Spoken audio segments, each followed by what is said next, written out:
So the outliers piece. I've circled 6 points here on the residuals plots that I will consider outliers.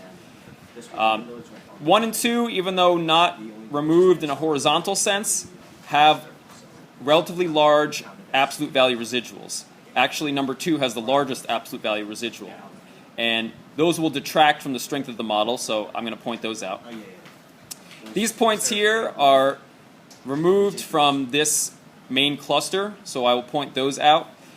And also note that number 6 has virtually no residual, in other words, no error. However, this point will exert influence on the regression line, which I hope to show you through a computer demonstration. But as of right now, know that points that are far away in X have what's called high leverage. In other words, they exert a lot of pull or influence on the slope of the regression line. That's why they're called influential points. So influential points do not necessarily have large residuals, as you can see. So as for my response here, I will say C circled points on residuals plot.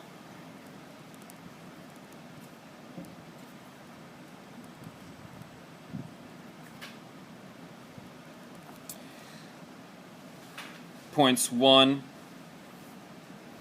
and 2 have large absolute value residuals.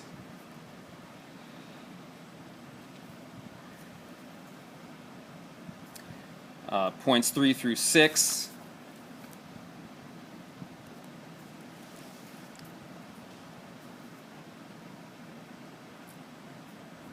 are removed horizontally from the main cluster.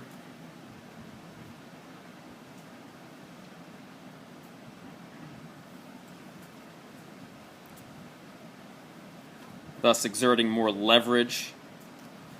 You can learn about that topic in chapter 9, I believe. If it's not in 9, it's in 8.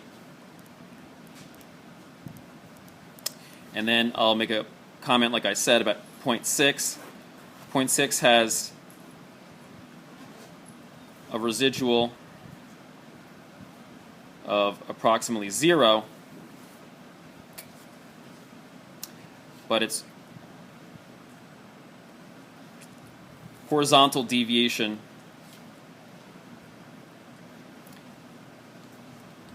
means it can exert a lot of influence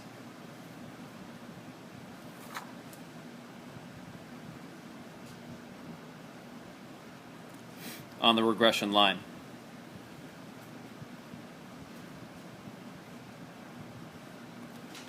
Okay. So even though there's no objective definition of an outlier, still show your understanding of the concept of an outlier. Rotem.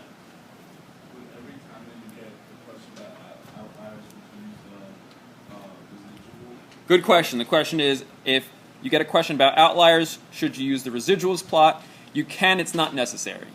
You could have used the scatter plot. Okay. Any other questions on the outlier question? Yes, sir. Say again?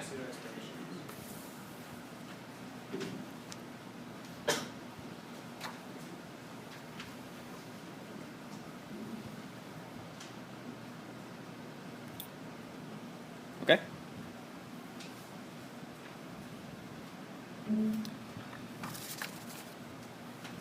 Next, number 4, write the equation of the model.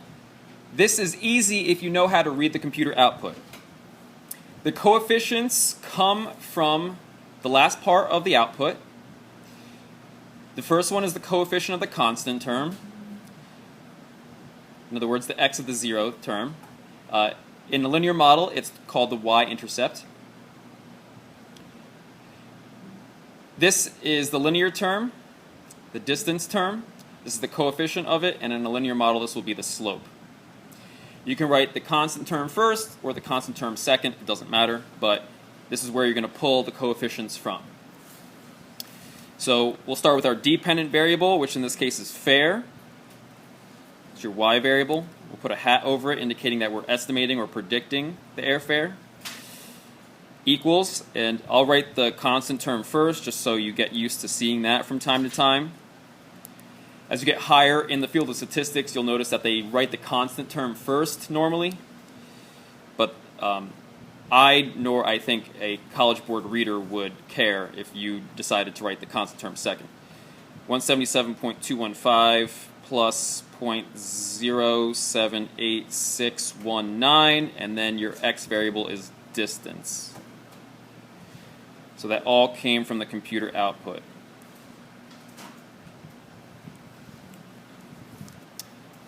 Any questions on number 4?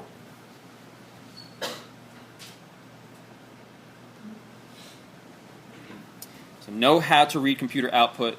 That is a College Board requirement, and from a practical point of view, also very important. Now we're going to use the model to make a prediction for how much it will cost for a 1,000-mile flight. Easy. Just plug in 1,000 for the distance. I think you can handle these. Fare hat equals 177.215 plus 0.078619 times 1,000.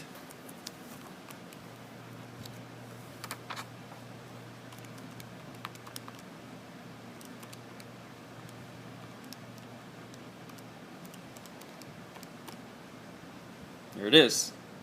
Making predictions is fun. It's one of the reasons that humans come up with mathematical models, to predict things. How much will it cost? What's the weather going to be? What is this person going to buy based on their past purchase history? There's an infinite number of applications. Okay, so we predict it'll be about $256.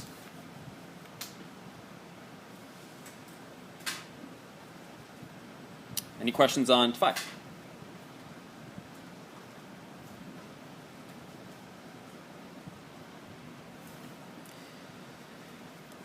Now, let's say that you want to invert the situation. In other words, swap the variables. You can do so, but you cannot simply solve this equation for distance. It does not work. You have to redo the regression, which is what's done here. Notice that the r squared is the same. That should be the case because r is not affected by what you make x and what you make y. But these coefficients will change. We're asked to write the equation of the model to estimate how far you could fly for a given price. Easy. Distance is your dependent variable. So distance hat this time instead of fare hat. And then pull right from the output. Negative 644.287 plus 6.13101 times fare. Easy.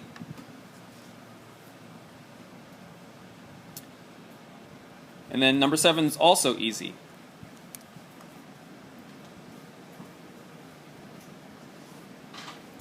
Someone please tell me, what should I plug in for fare? Just say it out loud. Very good. Some of you are paying attention.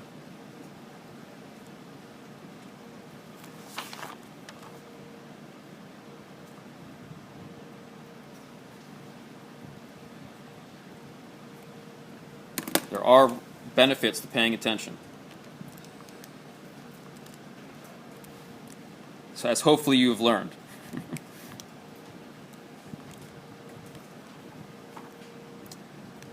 People get in fewer car accidents. People get higher test scores.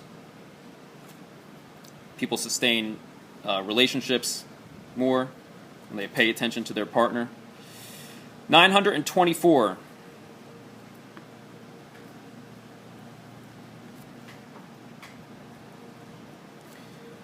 Notice that that is different than the distance given to us in number 5. So when we use the output from the model, the first model, to get predicted airfare, and we stick that into a model that predicts distance, we don't get out 1,000. Why do you think that is?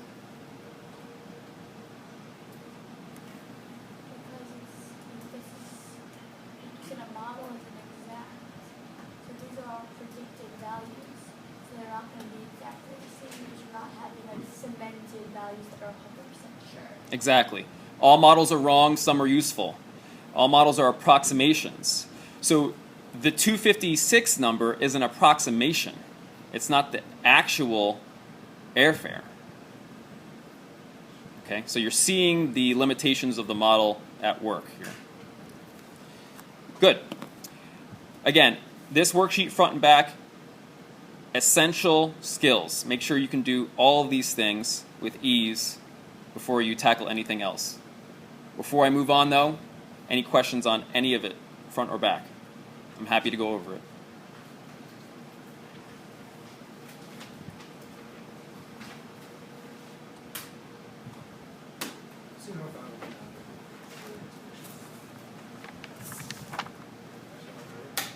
Three?